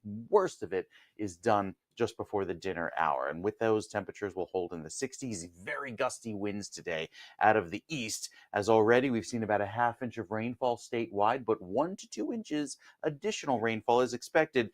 That's a lot of water. You can see it here on the map, all spinning and circling around the storm center, which is over Kentucky. It's not Melissa. Melissa is a completely separate storm that you see here out to sea. Two independent systems not interacting with one another, but still packs a punch with the rain and wind through this afternoon. Now, the weekend clears out beautifully. There's still some breezy conditions for Saturday, but it's dry all day, mostly sunny skies, 57 degrees, and then the winds calm down and it looks beautiful, crisp and clear on Sunday, 57 as the high. Very pretty way to start the weekend. All right. We like pretty ways to start the weekend, sir. That always makes me smile. We appreciate that. And it is 8:17 on a rainy, yucky day, but we need that rain because we have been in deficit for quite a while. It is 56 degrees in Trenton, but it is 51 degrees in northern New Jersey. So quite a disparity. Roadways are a mess. Traffic accidents everywhere. Got to give yourselves I always say double travel time. If you normally do 30, give yourself 60. Normally do 60, give yourself 2 hours. It's just the way it is, and go a lot slower than normal. We take a look at I-78 right now at Vauxhall Road. This is in Middlesex. Take a look at this mess of brake lights. That's what you got on your right side. So we think that is flooding along the edge of the roadway, and we have a lot of that on area roadway. So give yourselves, like I said, that double travel time to make your way through that. Police department activity now in the New Jersey Turnpike outer roadway southbound, south of interchange 14, which is in conjunction of that. So that is going into what I'm talking about right now, and that is blocking 2 right lanes. So on the Turnpike, on the I-95, which is where that 78 connects, there is police department activity. So that's where the two are meeting, but we think that's all connected to flooding, apparently. We have a crash on 295 northbound, north of exit 67, Route 1 in Lawrence Township. Right shoulder is closed there, and a crash on the Garden State southbound exiting 151. Watchung Street in Bloomfield, all lanes are open, but it is a mess making your way through. Staying on the GSP southbound, south of exit 102, Asbury Avenue, Tinton Falls, the left lane is blocked. And on the Garden State again, northbound, north of exit 58, we have a crash, and this is in Little Egg Harbor Township. All lanes open. Heavy now in the Pulaski, northbound from Broadway to 1 and 9 truck route 280 in Jersey City. All lanes are open. open, but we're moving at about 5 to 10 miles an hour. You might as well just park. That's how bad that is. As we look at the Hudson River crossings right now, still 35 minutes at the Lincoln, 30 now at the Holland. GWB upper and lower, we're talking 40 to 45 minutes. No benefit to one side or the other. Either side, upper or lower, are about the same, 40 to 45. 8:19 is our time, and tomorrow is All Hallows Eve. You know where the name comes from? All Saints Day is November 1st. And so All Hallows Eve, Hallows meaning the saints, is the eve before, which is Halloween, the 31st. So Halloween is not a Wiccan thing. People think, oh, it's Wiccan. The witches had it. No, it's actually a church thing, 2,000 years. There, now you got structed. You got structed. So tomorrow is All Hallows Eve, and in the spirit of Gothic storytelling, we look at the Shakespeare Theater of New Jersey, where Mary Shelley's Frankenstein is now running. The new production brings the classic tale to life as an exploration of humanity. It's running through November 16th at the F.M. Kirby Shakespeare Theater on the campus of Drew University in Madison. Amber Friendly plays Mary Shelley, the young author who conceived the story, and Elizabeth, Victor Frankenstein's fiance. You do both. Good morning, Amber. Good morning. How are you? I'm good. How do you keep two different roles straight in your head? I mean, I just got a little pinch. I need some Tylenol. So that's a big deal. So first of all, let's back up. I'm sorry, we'll get to that in a second. Talk about, this is not the traditional bolts in the neck Frankenstein, right? So talk about what the difference between this version and that. Well, technically, the bolts in the neck actually isn't the traditional one either. That came later in the movies, the one that we all think about. But the original story with Mary Shelley is much more of a heartfelt story about loss and humanity and what it means to find community and also what it means to be a parent. And so this story actually weaves together. Oh, sorry, I got sirens near me. But so this one weaves together Mary Shelley's story, the story of her life and the people around her and her loves, as well as the story of Frankenstein. That's amazing. And a lot of people don't realize when we say Frankenstein, they don't realize that Hmm. Frankenstein is not the monster is Frankenstein's monster, right? The Yeah, individual that was created, but Frankenstein is the yeah, doctor. But you correct. play both Mary Shelley and Elizabeth, so I mean that must be one heck of a job. So talk about what it is like to play both roles. It's really just been a wonderful experience in a way. I mean, when you're playing Mary Shelley created all of these characters, right? And so I really try to think of it as, what does Elizabeth represent to Mary? Like what does she express about Mary? And so that kind of helps me keep track. I have to say though, even though I play two different characters, and that has been a challenge, we have somebody in our show that plays 13 different characters. So so I Yikes. feel like I can't say anything. I can't complain about it or say, oh, this is so hard, when like for me I got two and everybody and someone else has like is walking out the door and walking back in as someone else at every scene. So but yeah, it's been a great challenge. Let me call Broadway Equity right now, because if you're playing like 2 or 13 roles, you should be getting 13 salaries for something like that. That's amazing. I like the way you think. See that? You can tell I'm the on-air person. The behind the scenes people are saying, Yeah. um, talk about what it takes to balance um, the different the character with the human questions, because you talked about the fact that it balances the story of loves and parenting and everything else. So how do you strike that balance? Ooh, that's such a great question. I feel like the script itself by David Catlin, I think that does a great job. I think that that's where the balance starts. And then Mhm. we as an ensemble and with as a cast and with our director, we kind of work to finesse and nuance, build that nuance in there.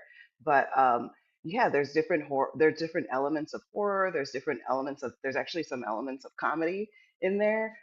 There's also just tragedy, and which is kind of like life is full of all these different emotions, and so that's what I think, one of the things I think that people connect to with this piece.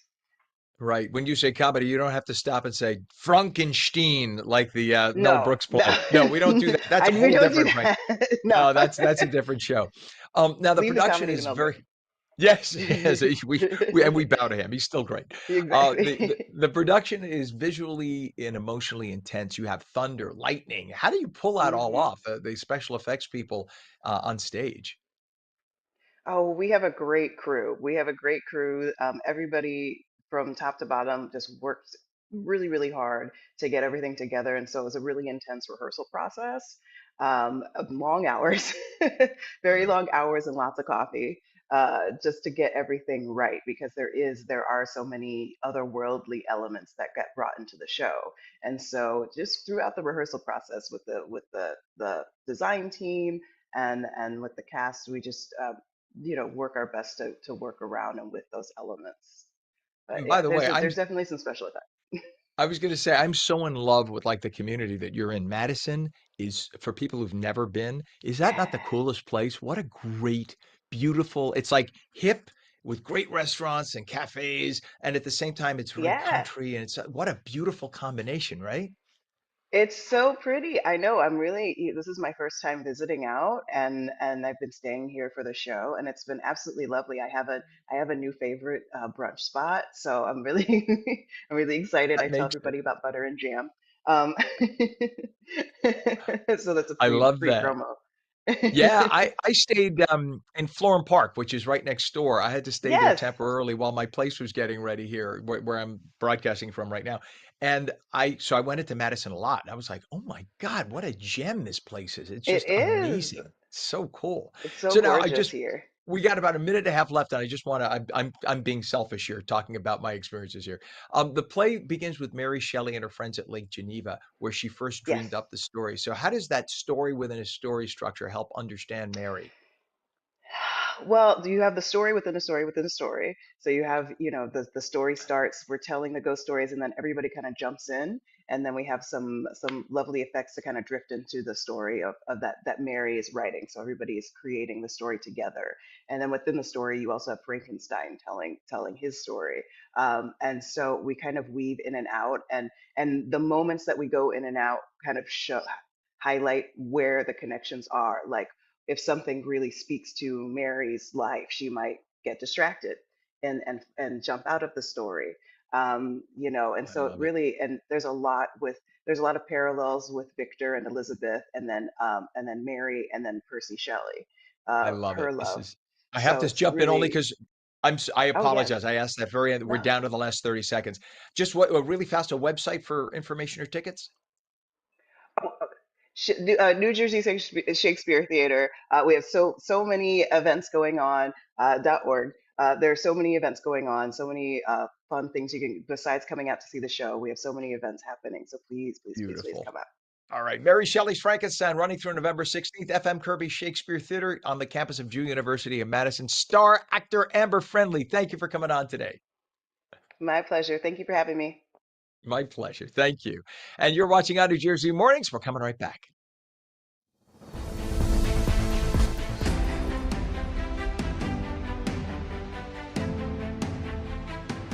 Hey, New Jersey, want to choose how you live as you age? Tune into AARP New Jersey's new show, The Power of Us, the show that celebrates aging with dignity, purpose, and joy. From protecting yourself against fraud, to staying healthy and aging in place, to finding purpose through volunteering, we've got the tools, tips, and stories to help you thrive. Join us on ONNJ and discover the power of us.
Very good morning to you. It is Thursday, October 30th, 2025. We have 50 degrees northern New Jersey, 56 in Trenton, 8 days rainy and wet and windy. I'm Ken Rosato. Welcome back to On New Jersey Mornings.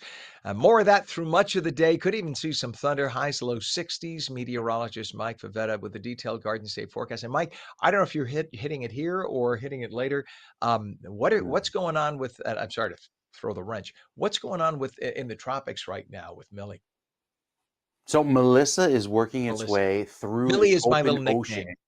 nickname. It passed through the Bahamas last night, 100-mile-per-hour winds, and now is barreling toward Bermuda, but this center is not expected to pass by Bermuda. We'll talk about that coming up, show you the track in just a sec. Our forecast here for New Jersey, though, shows a lot of rain right now, dumping that rain through the border of Monmouth and Ocean County, right there along 195. And this trend will continue through the rest of the day. Very heavy rainfall through the early part of this morning and turning steadier and intensifying into the early afternoon with thunderstorms as temperatures climb into the mid 60s today. So it'll feel kind of muggy and a little mild comparatively compared to the way it's last been.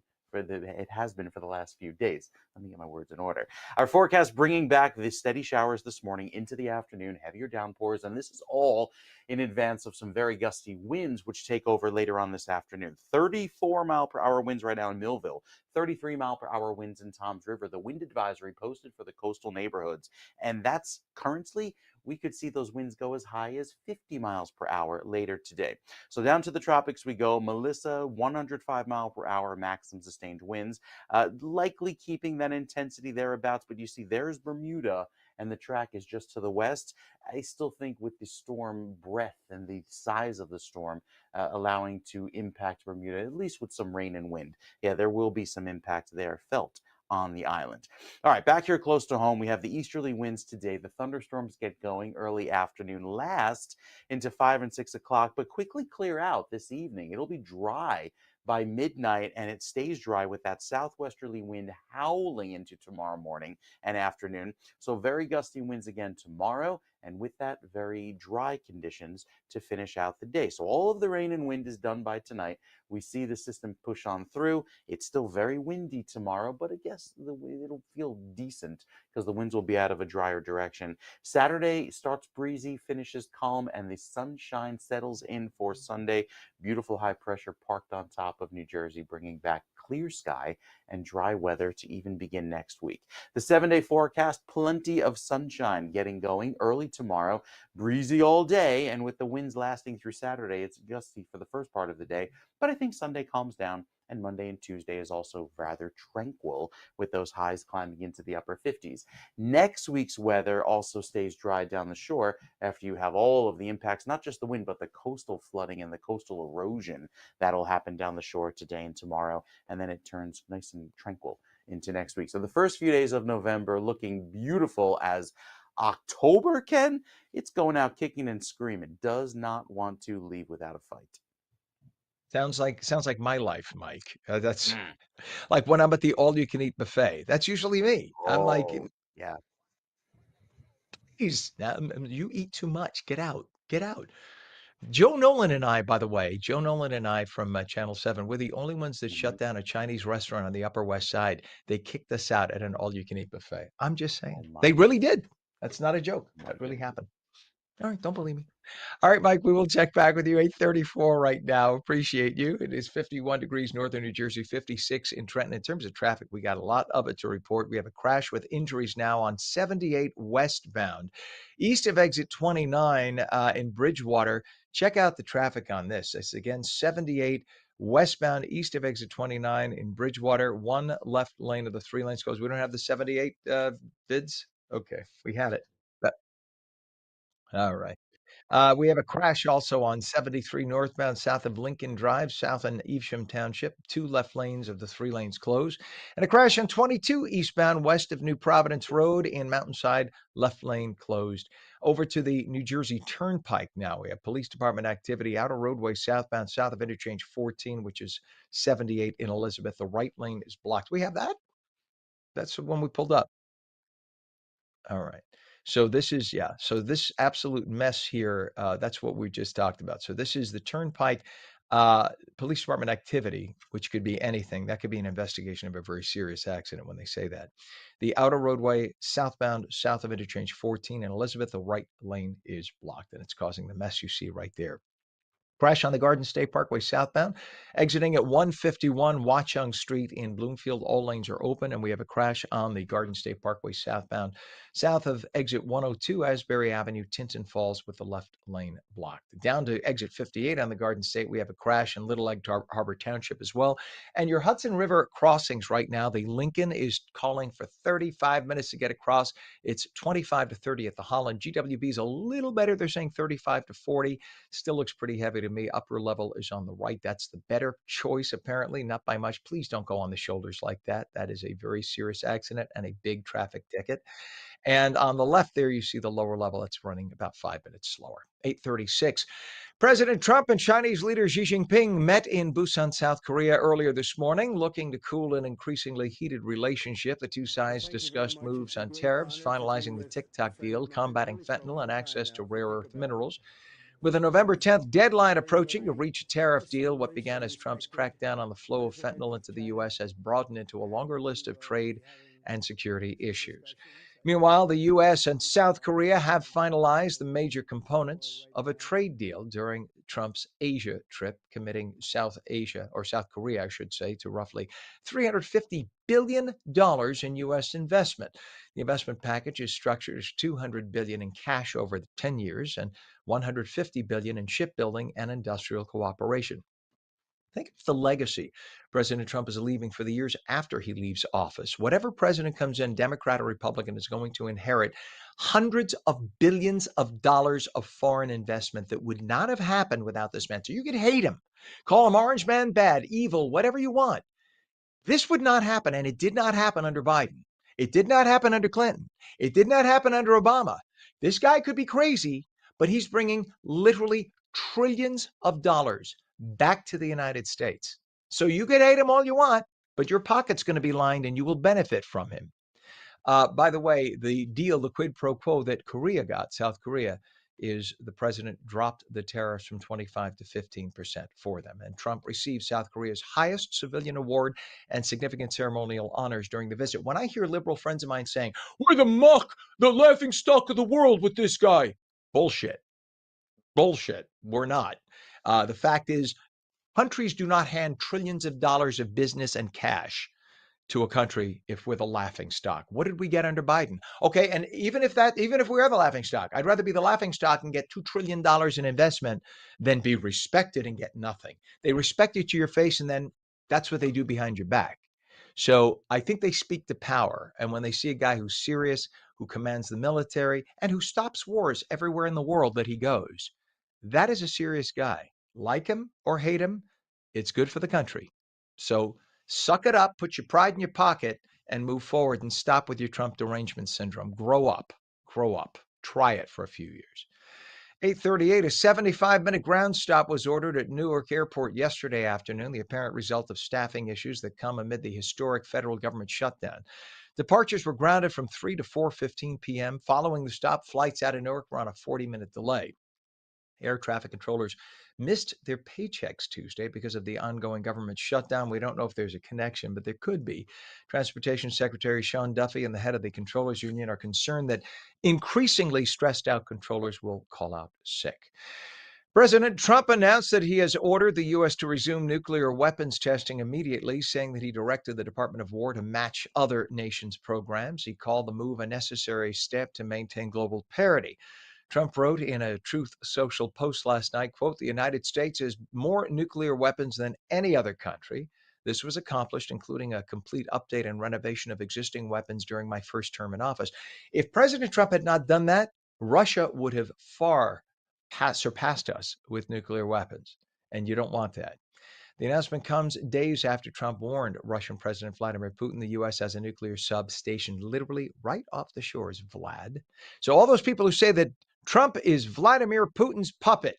Yeah, no, that wouldn't happen. We wouldn't be putting a nuclear sub right off their shores and tell them about it. And by the way, if we're telling them about it, that means we probably have 50 nuclear subs off their shores. Don't be surprised about that. 8:40, the U.S. has entered its fourth week of a federal government shutdown, and the United States Conference of Catholic Bishops warns it disproportionately harms the poor. Programs like SNAP and other safety net supports are at risk of interruption. The bishops say this is catastrophic, and they're right. Organizations such as Catholic Charities and the Catholic Health Association are sounding alarms about long-term consequences for health and welfare programs. The bishops are calling for a bipartisan funding resolution to restore these programs, emphasizing the common good. It'll only take 5 Democrats in the Senate to vote for what is a 1-month continuing resolution to feed people, and then they could get to work on a new budget. That's all it'll take. The Republicans already passed it. 5 Senate Democrats. That's it. The Schumer government shutdown is now in its 30th day, speaking of which, and the Congressional Budget Office says it can cost $14 billion if this lasts another 4 weeks. 700,000 federal workers have been impacted. Programs like the Low Income Home Energy Assistance Program and SNAP are under threat. Again, those 5 Democrats just have to step up to the plate. Everything could reopen immediately. And according to a CNN poll, a majority of Americans are blaming the Democrats, not the Republicans, for the shutdown. In fact, the longer it lasts, the more the Democrats are getting blamed. So if you want to destroy your party for the midterm elections, you just keep it up, Dems. Hakeem Jeffries, the worst thing the Democrat Party could have ever seen. And Schumer is just kind of being pushed out, clawing at the ground. He needs to be removed. A federal judge in Honolulu found that Bilal Saleh was unlawfully serving as acting U.S. attorney for the Central District of California because his appointment exceeded the 120-day limit without Senate confirmation. That's exactly what happened here in New Jersey. Despite the irregular appointment, the court, though, did not invalidate the indictments that were brought during his tenure, finding no due process violations. So in other words, during his 120 days, the judge says it's okay, but once the 120 days pass, he should have gone. Central District of California is the most populous federal judicial district, and the ruling creates potential leadership vacuums and operational questions. The case adds pressure on the Department of Justice regarding the proper appointment of U.S. attorneys. The time right now is coming up on 8:43, and when we come back, what family caregivers need, why their work matters so deeply, and how policymakers can better support them. Rainy and windy today, maybe some thunder, lots of wind, lots of flooding. Highs today, low 60s. Meteorologist Mike Favetta returns with a full Garden State forecast. You're watching ONNJ Jersey Mornings on your rainy, windy, floody, nasty, but we need the rain Thursday morning. We'll be back in 2. Don't go away.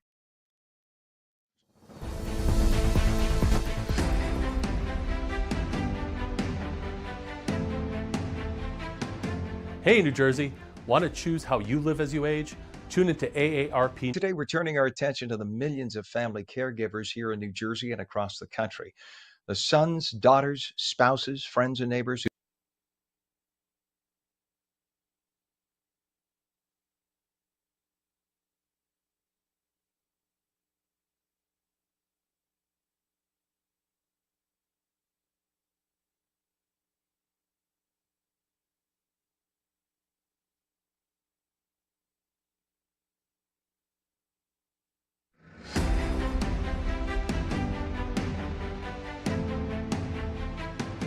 Hey, New Jersey, want to choose how you live as you age? Tune into AARP New Jersey's new show, The Power of Us, the show that celebrates aging with dignity, purpose, and joy. From protecting yourself against fraud, to staying healthy and aging in place, to finding purpose through volunteering, we've got the tools, tips, and stories to help you thrive. Join us on ONNJ and discover the power of us.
Back to On New Jersey Mornings for your Thursday. I'm Ken Rosato at 8:45, and we're going to have lots of rain and wind today, maybe some thunder, flooding in some areas, highs, low 60s. Straight to meteorologist Mike Favetta for the full Garden State forecast. Good morning, Mike.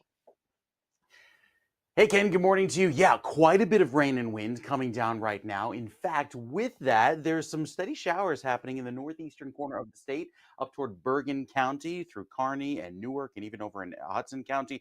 But look at Middlesex County, a band of heavy showers showing up in orange and yellow. Here's the parkway right here, headed through, say, exit 105 north to 117 and north into the 140s, right up through Union County. So quite a bit of heavy rain just in time with the morning commute. Now, if you think the worst is happening now, oh no, it's actually the evening commute that will be worse. Closing in on 5 and 6 o'clock, that's where we'll see the thunderstorms and the gustiest of the winds all day. Another heavy band showing up in shades of red here along the White Horse and Black Horse Pike down the shore. That's in Atlantic County through the current hour into tomorrow. And even look at all of these rainfall amounts, upwards of an inch already, with the worst not even beginning until the early afternoon. So yes, storms are in the forecast, gusty winds today. It will be raining throughout the heaviest throughout the afternoon, and temperatures are in the 60s, which is average, but it'll just feel chilly and damp all throughout the end of the day. Notice this big area of red. That is the above average temperatures forecast for the rest of the country. New Jersey, average. So we'll feature a very fall-like fall going into the first 2 weeks of November. And with our forecast pointing to equal chances of rain or dry, I think we'll side more so on the rain, at least for the next day or so. The forecast pointing to drier weather beginning tomorrow. Very gusty breezes tomorrow afternoon, even though it's sunny and dry. And then Saturday and Sunday clears out beautifully with less wind by the end of the weekend. We have plenty of sunshine ahead for Tuesday and Wednesday, Ken. Countdown to Election Day, presented by AARP New Jersey. Visit aarp.org/NJ Votes. Today, we're turning our attention to the millions of family caregivers here in New Jersey and across the country. The sons, daughters, spouses, friends, and neighbors who step up every day to care for loved ones. It is a role filled with compassion, but also with many challenges, emotional and financial, and often physical. And joining us this morning is Crystal McDonald, Senior Associate State Director of Advocacy with AARP New Jersey, to talk about what family caregivers need and why their work matters so much, and how policymakers can better support them. Good morning, Crystal. Welcome to the show. Good morning, Ken. Thanks for having me on this morning. You bet. And who are we talking about when we say family caregivers, and what does that term really mean in practice? Well, you said it when you opened up this morning. They are family, friends, neighbors. They're people who step up to care for a loved one when they need help. So if you think about the people that are in your life, most of us know someone who is helping to care for an aging parent or is preparing to, or they're caring for a child with a disability or chronic disease. And they're doing lots of things. They're helping with medication management, bathing, meals, transportation, medical appointments, all the way to more medical kinds of care like injections and wound care. And it's a labor of love, right? We do this because we care for our loved ones, but it takes more than love to care for a loved one. And we know that it's messy and complicated and it's time consuming and it's really expensive. We know on average that caregivers are spending about $7,200 out of their own pockets to care for a loved one, often going into more debt, using up their own personal savings. And then they're trying to figure out how to balance work because they're doing unpaid care that's often more than 20 hours a week, plus working full-time jobs because you still got to pay the bills in between all of that. And so, they are the backbone of our society. And actually, AARP has a new report we're releasing later today, 9 o'clock, actually, not too far away, U.S. Caregiving in the United States and across the states. So we'll have some more state-specific data that we'll be sharing and folks can take a look at. Yeah, I'm living through this myself right now, so that's why these segments from AARP, I'm a member of AARP for many years, and I pay very close attention to this. I have a 95, soon to be 95-year-old dad with dementia and an 87-year-old mom, and I'm watching her trying to take care of him. We try to bring in help, and then my brother and me. So I am with you 100%, and I know exactly what you're talking about here. Caregiving is very rewarding, but it's so demanding. It takes a lot of hours, and so Absolutely. it is so Yeah, they're important, lucky I to think, have for you. policy. Well, I'm lucky to have them. I mean, they Yes, gave that's me true. a wonderful life, so that's why it's a quid pro quo in terms of love. We love each other very much. Talk about Mhm. how important it is, though, for policymakers to recognize the support and support rather the work that family caregivers do. Because a lot of people just think, oh, it's family, you're supposed to do that. But as you mentioned, it's all consuming. Right. And I said this before, it takes more than love to care for a loved one. And they're lucky to have you. We're lucky to have them. But you know who's really lucky is the state. And so, although caregivers have been around, as long as people have been around, they've already been shouldering the burden of what it means to care for someone. But there are two things that are changing that make it everybody's responsibility. One is that in the next 10 years, less than 10 years now, 9 years, we are going to have more people over the age of 65 than we do school age children for the first time in our country's history. And what that means is that we are going to have more people who need caregiving than we do physical bodies, just like sheer volume of the number of people who will be in the caregiving age range. The second is that we have a shortage of long term care workers. It's hard work, even when it's paid. And unfortunately, it hasn't been kind of a career that's been developed well. And so we are facing this growing need for caregivers and the shortage. And we know right now that we have well over 1 million caregivers in the state of New Jersey, and their unpaid care, is valued at over $17 billion. That's a lot of money, and especially at a time when we're looking at our state budgets and how to manage the growing needs that we have. To put it in perspective, our state's Medicaid budget is a give or take $24 billion. And that pays for a large portion of long term care. In New Jersey and across the country. And so we have to figure out how to provide the resources caregivers need so they can continue doing that job. We can't afford to lose any caregivers, and we need to No. figure out how to manage, the dollars so that we're investing in them in the future. If that's not enough, 1 in 5 voters are caregivers.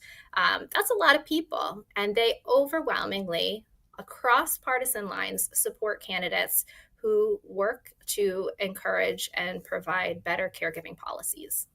Yeah, it's just a fact that anyone who has a parent and you still talk to your parents and love your parents, everyone has a parent. You're going to be in this circumstance, and then you have to look ahead for yourself. You have to always make Absolutely. sure you're planning ahead. So that's You know important that too. Talk about, the yeah, go ahead, Mhm. please. I was just gonna say the number one personal call that I get from colleagues is, I saved for my retirement, but I didn't save for mom's. And how am I supposed to make this work? We want to do the caregiving work, right? But we do have to figure out, how do we go to work? How do we provide for childcare too? A lot of caregivers are sandwich generation caregivers. And so I really do. This is one thing that when we talk to policymakers and we talk to people on the street, when our members call, that everybody seems to have a personal story of how they're struggling with this. And it's universal. And I'm 58, so now I'm that age. So I talk to all my friends, any friends from low 50s to mid 60s. They're all going through this right now. And you just, when you're 20 and 30, you just don't even think about it. Not even part of your thought process. You get to Wow, this you'd be age, and surprised. then You should it's take a a look at reality. our data later today because caregiving is hitting across all ages. And so we Good. feel it, I think, hear about it often as our parents are aging, but we've got caregivers of children with disabilities, young people caring for young Mhm. parents, so That's I good. wish I could post I'm it glad. now, but take a look later. That's refreshing that it's younger people are that it's in the mind. And I think, when we come from the old country in the old days, and it's also different families from different countries where you have the multi-generation in the house. I had that. And then you Mhm. have like I had friends who that wasn't the case. And I think when Right. you have the multi-generation, then taking care of the parent or the grandparent is more expected, right? But then when you have the people who are 18, I was out of the house. I don't talk to my parents about it. That's sort of different. But it's essential. But we all know those people, right? We all know people on both sides. What does it take though? How important is it, Crystal, for lawmakers? Now we talked about the lawmakers across party lines. What can they do with policy and workplace protections, et cetera, to provide better access to resources? Well, the good news is that we have a law that's already made it through, or a bill rather, that's made it through the Assembly that is right now in the Senate.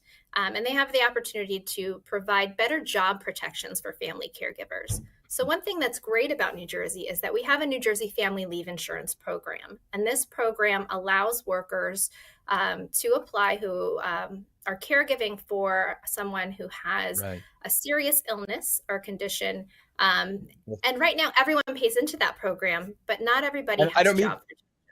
I don't mean to cut you off, Crystal, because we're down to the last 30 seconds and we have to Oh, wrap it. sorry. But thank you. I could No, talk no, all it's not day. your fault. My But, fault. My fault. we But this is key, and we're at the end of the show. So I just want to make sure to tell everybody as we look ahead to the election season, it's important for caregivers and all New Jerseyans to make their voices heard. For more info on when, where, and how to vote, please visit aarp.org/NJ votes. Crystal McDonald, you are the Senior Associate State Director of Advocacy with AARP New Jersey. We're going to have you back on. Too important a All right, topic, great. and Thanks so we much, Ken. appreciate you. And everything you said was amazing. Thanks for being on today. All right, you have a very important topic. Just want to update you with our minute left that we have on the broadcast. Channel 11 WPIX did a WPIX Emerson poll, and it shows a 1-point separation between Jack Chitterelli and Mikey Sherrill right now. This is why you see the Sherrill camp getting somewhat motivated, if you will. If they were really 9 points apart, Cheryl would not be saying a word. They're a point apart, and the margin of error is 3 points.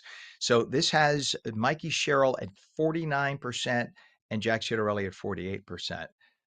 With a margin of error of 3 points. So that's unbelievable. You'll be hearing more about that, I'm sure, through the day and through tomorrow. Don't forget to get out and vote. You could vote early until Sunday.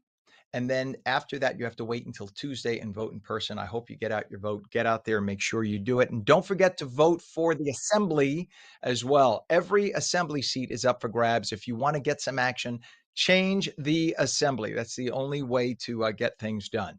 So right now we have a temperature 52 degrees. Meteorologist Mike Favetta says rainy and windy today. Could be some thunder, lots of localized flooding, high, low 60s. And that's ONNJ Jersey Mornings for your Thursday, October 30th, 2025. I'm Ken Rosato. We'll catch you again tomorrow morning starting at 7 a.m. right here at ONNJ.com.